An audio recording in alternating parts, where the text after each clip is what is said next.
Dave, Graney and Clare Moore, welcome to Noise11.com. Hi. Hello, Noise11.com. We've got the Soft and Sexy Sound having its 30th anniversary. What's more important to you guys, the wedding anniversary or the album anniversary? Of course, we wouldn't talk about personal things like that with you, Noise11.com. I take it that you two go out to dinner for the anniversary of the album then. Oh, yes, of course. Yeah. Well, it is around this time, so we'll have to go out for dinner, Claire. That's a good idea. Thanks, Paul. We'll have some soft food.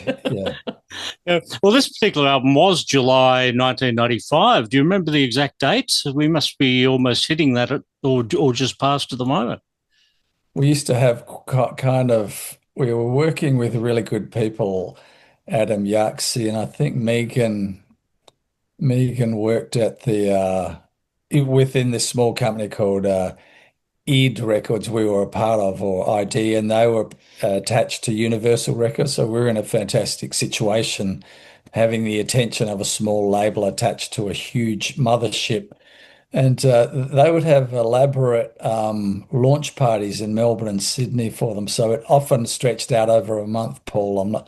I can't remember the exact date, but we had one for the previous album in a place called the Millionaires Club in Sydney, the Millions Club, and it was really old, like a 19th century club that was to encourage millions of people to come to Australia. I can't remember what we did for the Soft and Sexy scene. Either. I was trying to think. It came out in in like soft velvet bags, for press people with elaborate color things. They were really great at that sort of thing. The next album, The Devil Drives, came out in a Holden plastic brochure for a statesman with the Holden manual kind of rejigged inside it with the details of the album. They were fantastic, that sort of thing. They were. I think there were even candlewick dressing gowns. Yeah.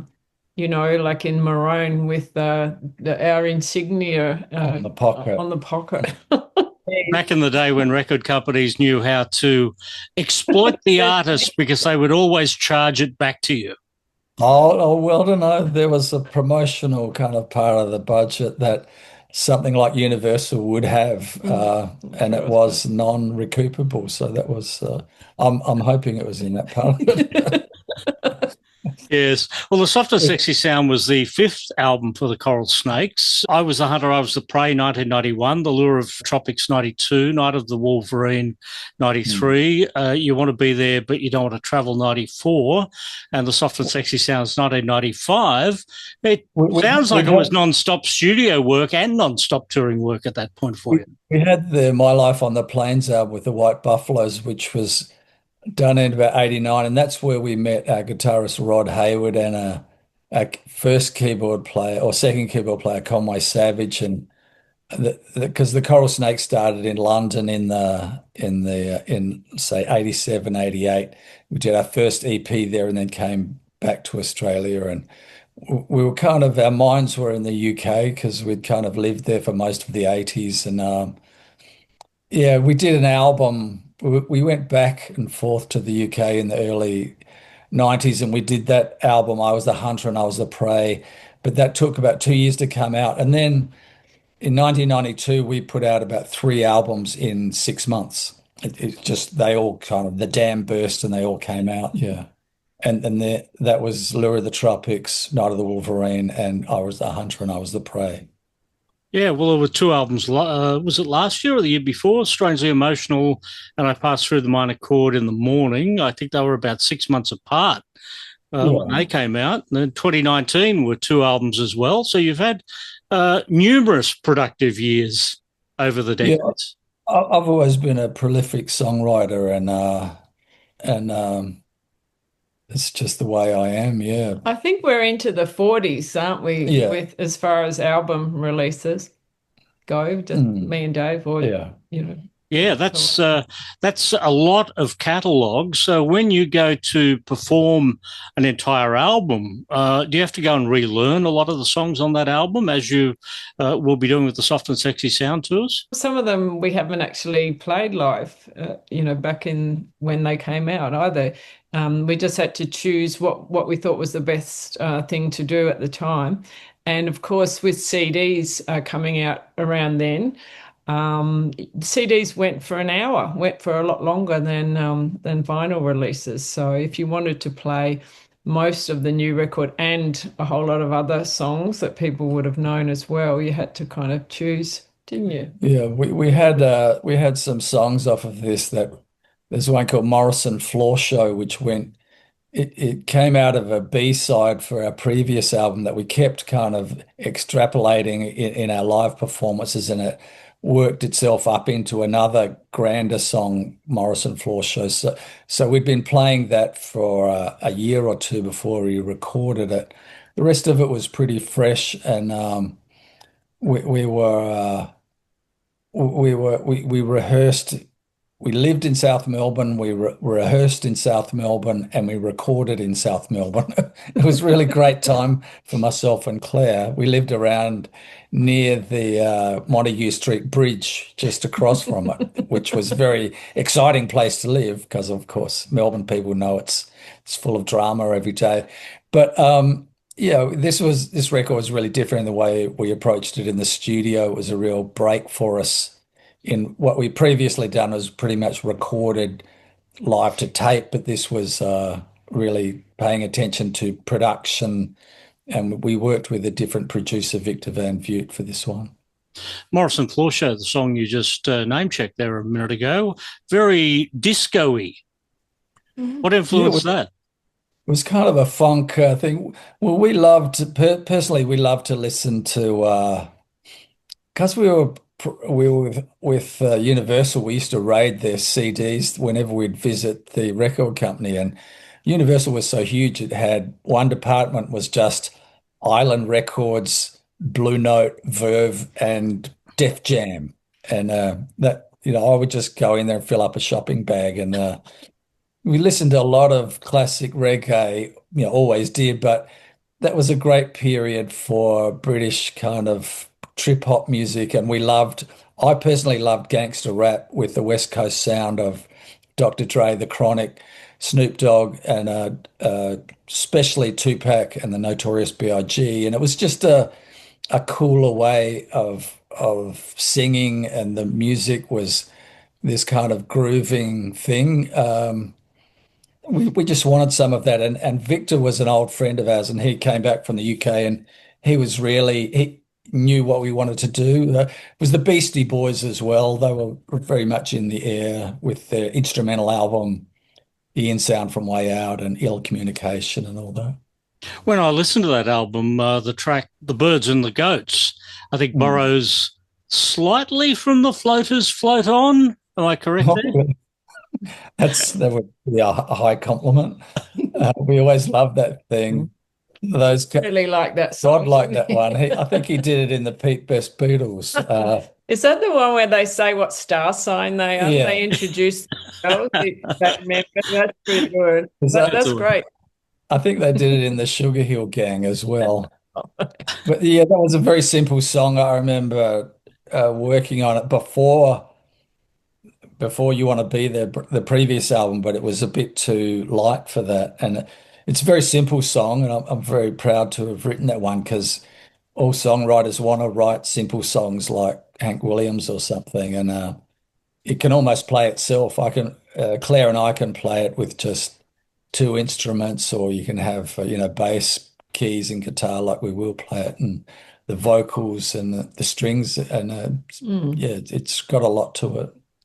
The Soft and Sexy Sound album went on to win the ARIA for Best Male Artist. I mean, how did that even work? Did they not even notice you in the room there, Claire?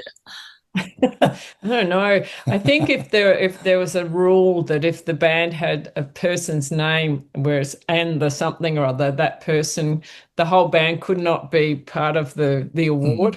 It had to be that person. Yeah, it was a strange rule. So it wasn't the album, it was me. I It was was the He was the king of pop, best male artist. best male Yeah. artist. Yeah. Yeah. Sorry to everybody else. I was the best. I just happened to wear my tiara that night anyway, so it's Yeah. fine, really. Yeah. But we were quite shocked. Mm. We were surprised by Yeah. that it happened. Mm. It was a Yeah. shock. Around that time, I think you were doing shows with Nick Cave, weren't you? At some point when this album was released, I would imagine a lot of people would have been introduced to Dave Graney and the Coral Snakes as a result of you performing on a Nick Cave tour. I think it was more in '93 when we put out Night of the Wolverine. Previous to that, we only ever played in inner city Melbourne and Sydney, like at very few venues. And when that album came out, we went out for 6 weeks opening for Hunters and Collectors.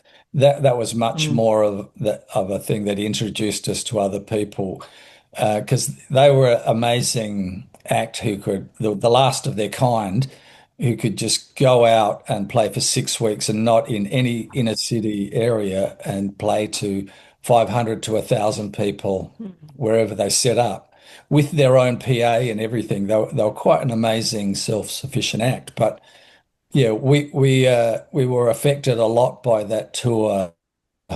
We had a very delicate album, Night of the Wolverine, but we had to really hype up our performance to get above the sound of the audience yelling at us. You know, they were a very ferocious crowd, and that led to the previous album. You Want to Be There being a real hyped up rock album for most of it. And then we kind of swung back and wanted to have a more considered, textured approach, and that was this soft and sexy sound, yeah. But the Nick Cave and the Bad Seeds were old friends of ours, and Conway Savage had played with us previously on piano on keys for the Bad Seeds, the late Conway Savage, and we knew Marty Casey on bass from the Triffids because we were in the Moodists before all this, and then we'd known Nick and Mick Harvey from the Boys Next Door era. Yeah, we had played with them a lot in the early days in the 80s and as well in the like 2000s, but not so much right around the time of this album. No, Not so much, I don't think. I think it was more a couple of years before. They were very in Melbourne a lot. They were mixing, I think, their album Henry's Dream or something they did with David Briggs, and then they needed Tony Cohen to do it. So they were at Armstrong where we were doing a lot of work, and the Cruel Sea, and there was a period one summer where we were all working on music around the South Melbourne area. Yeah. Yeah, meeting Nick Cave for you, Claire, must have been such a disappointment after having previously met Sister Janet Mead. Are you referring to their religious stature? Well, tell me about the connection. Let's go. Let's do the Sister Janet Mead story. Right. Oh, well, she was just she taught at my school, and she was very into all the girls learning rock music, and rock music as in instruments wise. So she had drum teachers and bass teachers and electric guitar, which was really common now probably, but it's very uncommon back then at an all-girls school. Claire didn't play on the single, No, I but didn't play on the single. so Claire's first gigs were in the Cathedral. cathedral to like big crowds.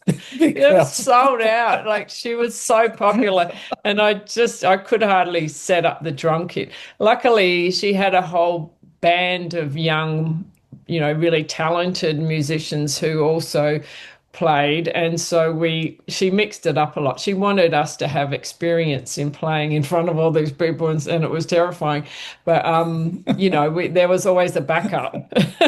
So because I was only 14 or so at the time, but it was very exciting. It was very strange time. I guess I thought it was kind of normal because I didn't realize that how unique it was for someone like her to have a hit single. Like, it's quite strange, wasn't it? The music was written by a boy at the school. Oh yeah, no. Well, one of those musicians I was spoke about, who was still only a teenager, he wrote the music, of course.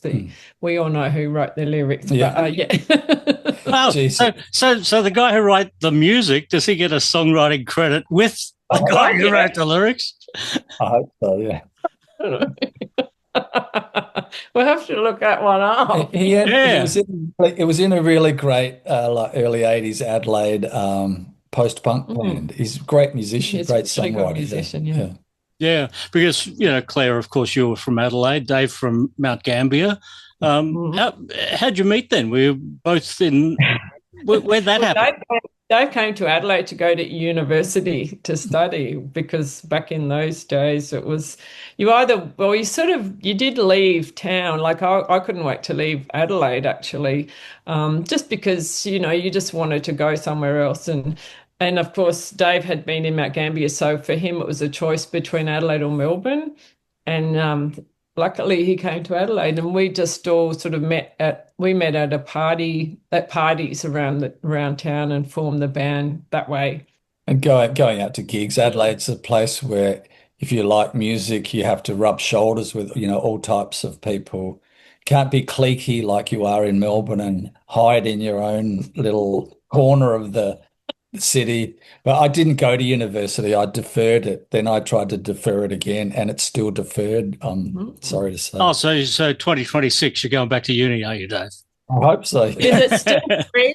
I don't think so. Can you run up a nice HECS debt, when you're way too old to ever earn it back? That's true. You would never have to pay it back, I suppose. Yeah. I probably would have liked to have learnt something, just like poetry or history or something, not commercial, of no commercial use.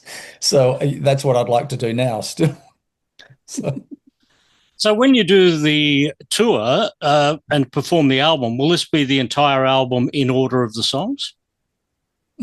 Our piano player Robin lives in Canberra, and he said, "Yeah, I want to do it in order, and I want to have a couple of keyboards and do all the strings and do it exactly that way." So we'll do a set of the Soft and Sexy Sound album, and then another set of songs from albums before and after that. Yeah, including the entire 8 minutes 40 seconds of Dandy's Never Unbuttoned. I hope so. Yeah, I hope so. We've never played that very much. That's one of the songs we haven't played much, but yeah, that's to find out. Yeah, that's quite a prog epic. So the album's got a lot of quite bold and daring things that are quite the songs. We really did them completely as they're supposed to be. Like there's Deep Inside a song is it's so straight, it's I'm really proud of having written something like that, and the band came to the party and just really played it so straight. It's like the way it should be, I mean, not being removed from it or ironic or making it camp or anything. It's really direct, straight kind of song.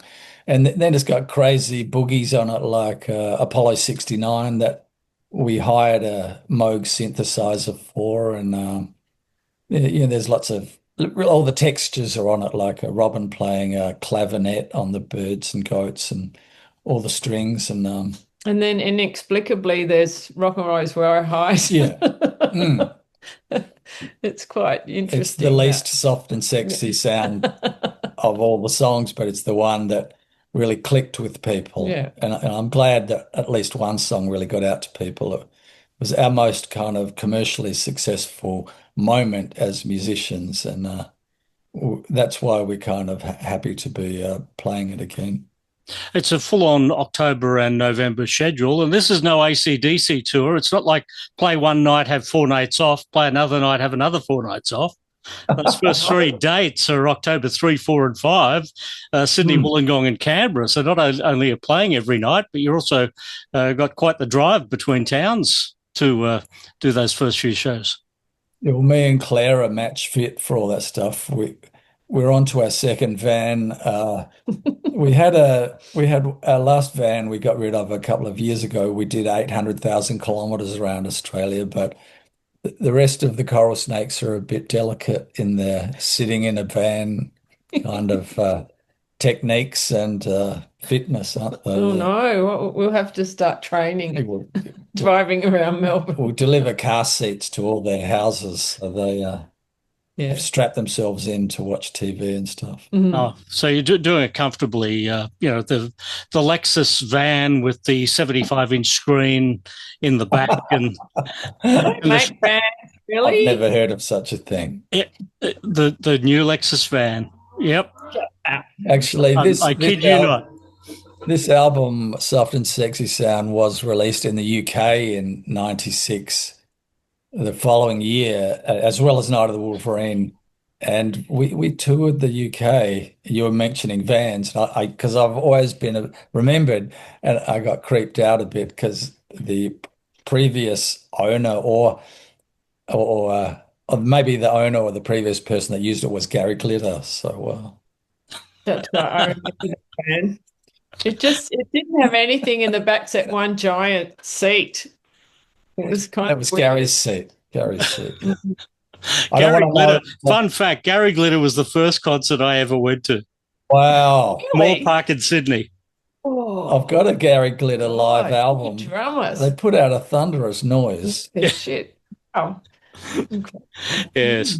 Yes, I think we've exhausted the interview once we've got onto the Gary Glitter topics.